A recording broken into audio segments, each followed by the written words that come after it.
अस्सलाम वालेकुम दोस्तों, मैं हूं MK रनन। दोस्तों, आज हमारी फाइट कास्ट का पहला एपिसोड है। जैसे हम पहले बता चुके हैं कि फाइट कास्ट के अंदर हम गेमिंग की बात करेंगे, मैचअप की बात करेंगे, टूर्नामेंट्स की बात करेंगे। तो इसी चीज़ को हम आज फाइट कास्ट में फर्स्ट टाइम आप सबके सामने लेकर आए हैं। तो आज का फाइट कास्ट शुरू करने से पहले मैं चाहूँगा कि आप ये क्लिप देख लें।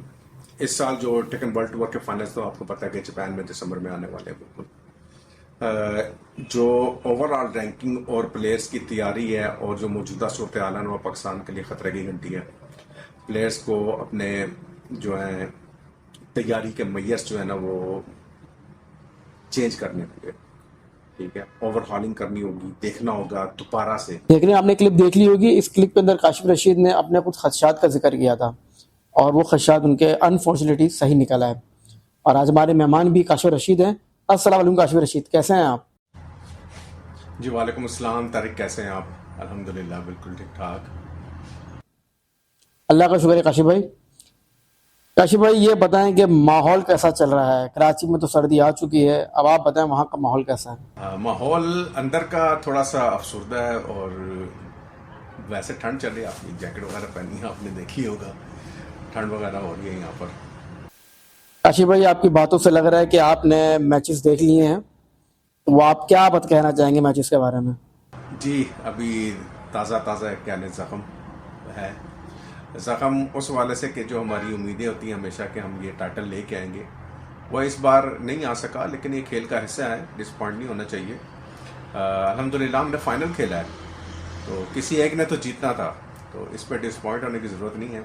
रंजीदा ज़रूर होते हैं कि हमारा एक जो नाम है वो इस वक्त टेकन में सबसे ऊपर है, तो दूसरी पोजीशन हमें हजम नहीं होती। लेकिन खेल का हिस्सा है, डिसअपॉइंट नहीं होना चाहिए। काशिफ भाई, आपको ये लगता है कि हमारे प्लेयर्स के ऊपर किसी किस्म का प्रेशर था? क्या होता है कि जब दो प्लेयर्स आपस में खेल रहे तो एक प्रेशर, बहुत ज़्यादा प्रेशर होता है। ये सिर्फ खेलने वाला जानता है, जो उस वक्त खेल रहा होता है ना, ये भी जानता है। बाहर से बैठ के आपका मेरा कमेंट कर देना या अपनी राय का इज़हार कर देना बहुत आसान होता है।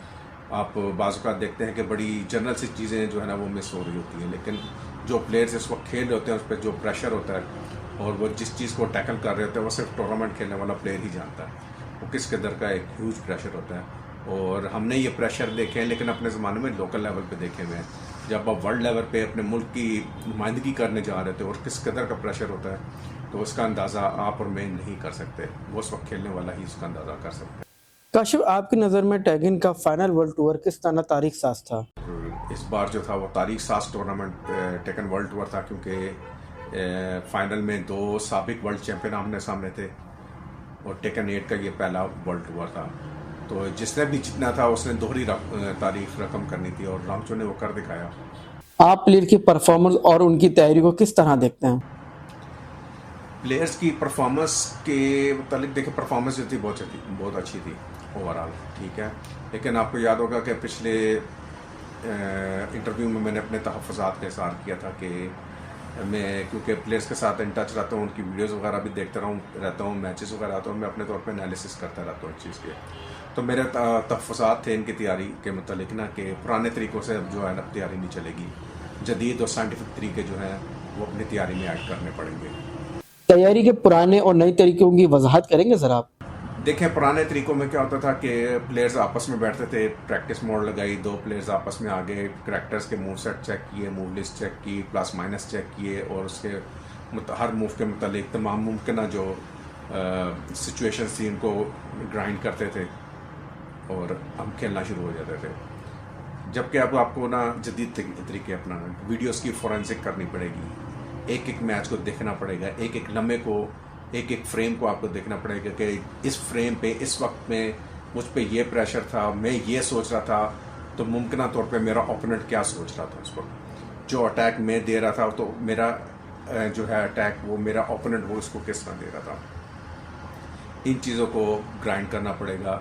नफसियाती दबाव किस तरह बढ़ाना है, इसकी प्रैक्टिस करनी पड़ेगी। हम ट्रेंड फॉलोअर नहीं है, ट्रेंड सेटर हैं, तो हमने वो ट्रेंड सेट करना है कि हमने प्रैक्टिस के जदीद तरीके जो है ना वो अपनाने हैं। वीडियोस की फॉरेंसिक करनी है, अपने प्लेयर नॉलेज जो है वो भी लेनी है, वो मेंटली कितना स्ट्रांग है और हमने किस तरह नफसियाती दबाव में अपने ओपोनेंट को लेके आना है। क्या चीज़ें होती हैं कि ये प्लेयर हमारे जो हैं ये इनसे ढकी चुभी चीज़ें नहीं है, ये माजी में इन्होंने इस चीज़ का इजहार किया है कि देखें अभी अपने फाइनल्स खेले हैं सारे प्लेयर्स जो हैं वो टियर लिस्ट के पीछे कि ये स्ट्रॉन्ग है, ये करैक्टर इस तरह है, ये करैक्टर इस तरह, उसको ग्राइंड किया, उससे खेलना है, जीतना है, कोई काविशें करते रहे हैं। लेकिन हमारे पास प्लान बी भी नहीं था, प्लान सी भी नहीं था, ठीक है। बैकअप करैक्टर जो थे एक्सपोज किस्म के बैकअप करैक्टर्स थे हमारे पास, तो हमारे पास सरप्राइज़ देने के लिए कुछ नहीं था। सरप्राइज़ के लिए अब देखें, अब सरप्राइज़ देना भी हमारे प्लेयर्स के लिए नया नहीं है, इनके पास सरप्राइज़ देने के लिए माजी में मिसालें मौजूद हैं। मसलन आप टेकन वर्ल्ड टूर 2022 का फाइनल देखें तो उसमें आते बट थ्रू आउट जो है वो अकुमा खेलता है, लेकिन जब एनाकिन के अगेंस्ट उसका मैच आया तो उसने लियो ले लिया, सरप्राइज़ दिया उसने उसको, और वो लियो से उसको बड़े आराम से उसको मार के आगे चलता रहा। आतिफ भट्ट को पता था कि मैं जैक जो है वो अकुमा के अगेंस्ट उसको एडवांटेजेस हैं, तो उसने उसका बैकअप प्लान तैयार रखा हुआ था। आपकी नज़र में वीडियो फोरेंसिक की क्या अहमियत है? साइंटिफिक तरीक़ोकार में ये देखें, वीडियो फोरेंसिक में मैं आपको ना एक छोटी सी मिसाल देता हूँ। 2003 का वर्ल्ड कप था क्रिकेट का, पाकिस्तान की टीम जा रही थी वर्ल्ड कप में शिरकत के लिए, तो नईम बुखारी हमारे एक एंकर थे, उन्होंने जहाज़ में जाके ना अपने तमाम प्लेयर्स के साथ इंटरव्यू करना शुरू किया। तो वसीम अकरम से जब बात हो रही थी तो वसीम अकरम ने उस वक्त इससे नईम बुखारी ने सवाल किया कि हमारे बॉलर ना वाइड और नो बॉल बहुत ज़्यादा करते हैं, तो उसको कंट्रोल करने के लिए क्या है हमारे पास प्लान। तो वसीम अकरम ने उस वक्त ना एक बड़ा अछूता सा जवाब दिया। उसकी समझ शायद उस वक्त सबको नहीं आई, लेकिन इसका रिजल्ट क्या निकला वो भी मैं आपको बता दूंगा।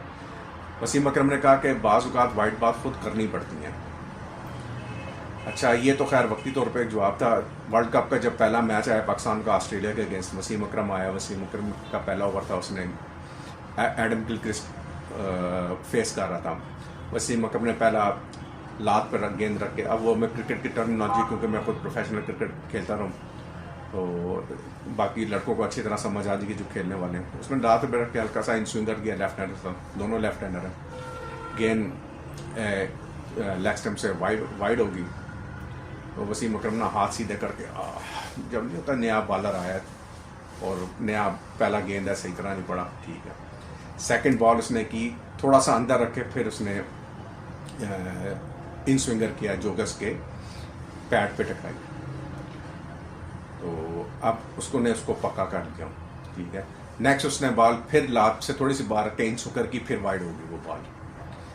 अब चौथी गेंद आती है, वसीम अकरम सेम पोजीशन पे गेम रख के ना आउट स्विंग मार देता है, और वो गिलक्रिस्ट जो कि मेंटली तैयार हुआ होता है कि बॉल इससे फिर जो है ना लाइन से मिस हुई है, वो उसको फ्लिक मारने जाता है, बैट का टॉप एज लगता है, तो मिड ऑन पे वो कैच हो जाता है, आउट हो गया।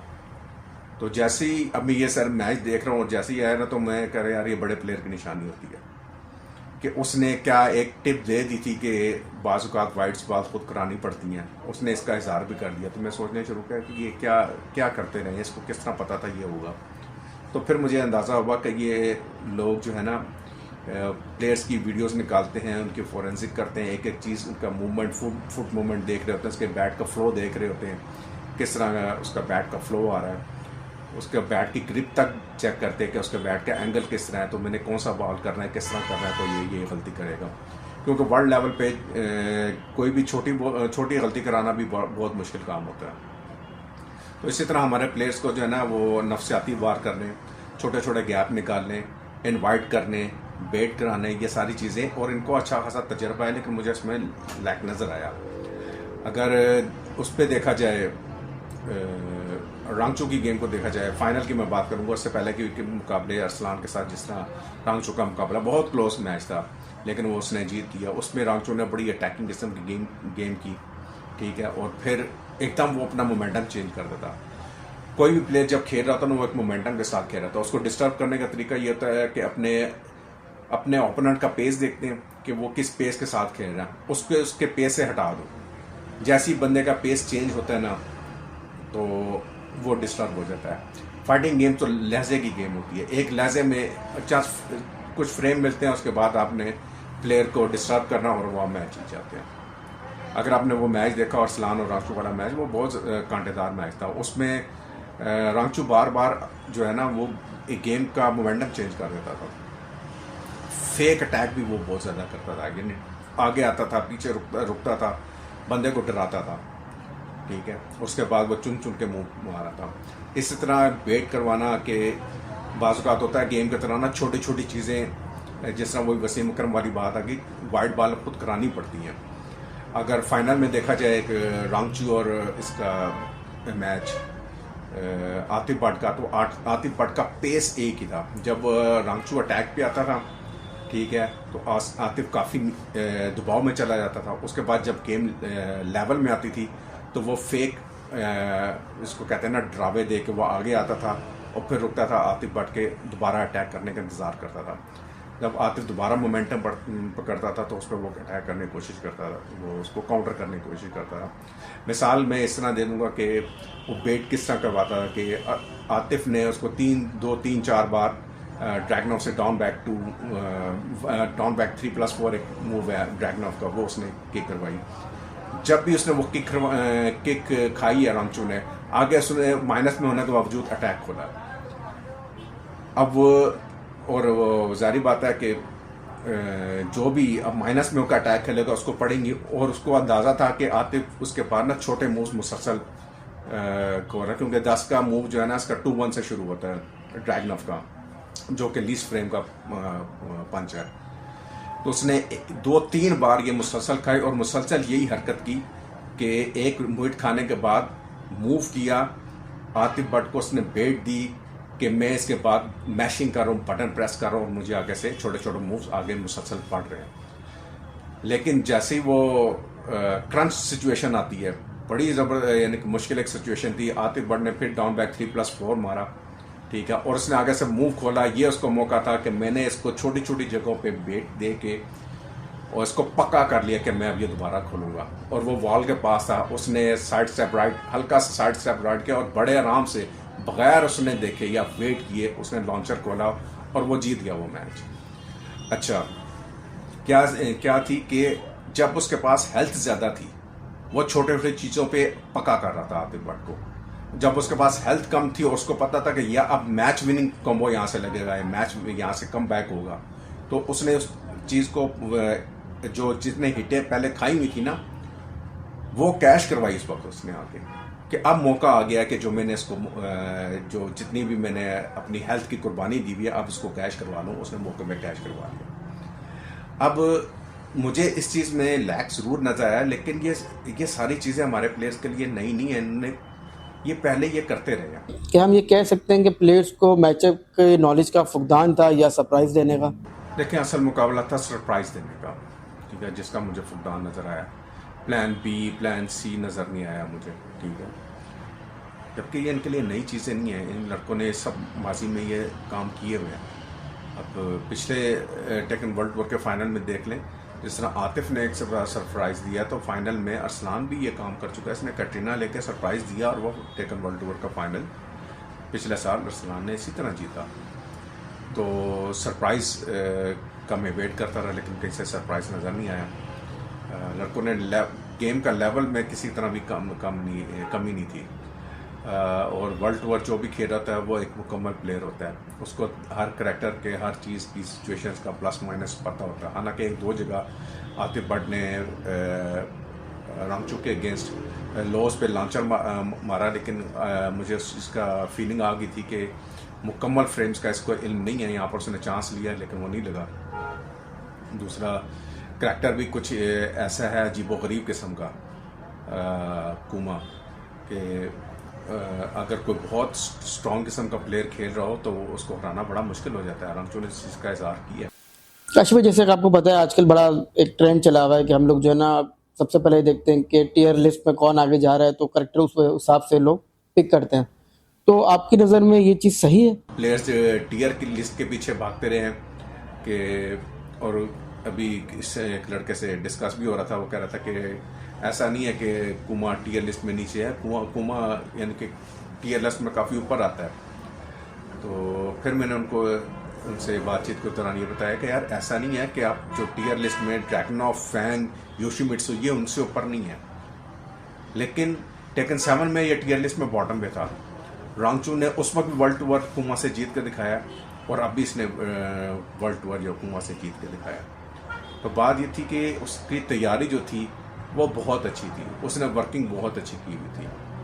काशिफ भाई, वैसे तो इंटरनेट हो या सोशल मीडिया हो, बड़ा मुश्किल है चलाना आज के वक्त में। पाकिस्तान के अंदर काफ़ी मामला ख़राब हो जाते हैं।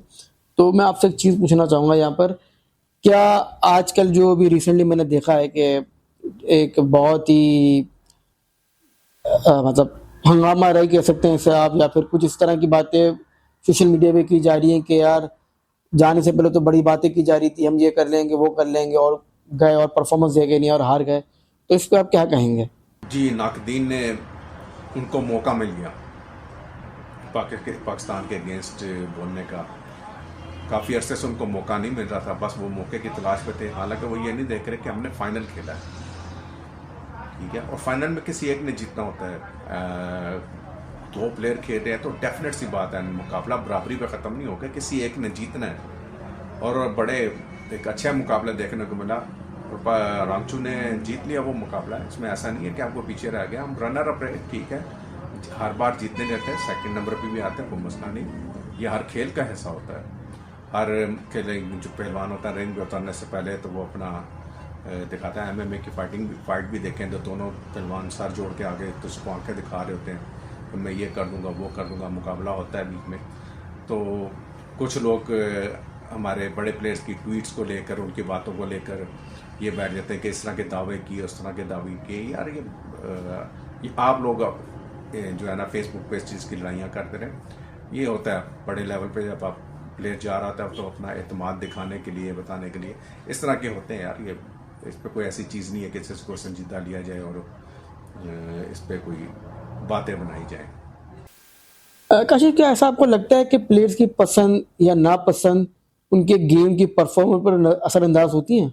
देखिए, प्लेयर्स की पसंद, ज़ाती पसंद नापसंद का कोई इसमें मामला नहीं होता। ये आर्केड कल्चर का एक हिस्सा होता है।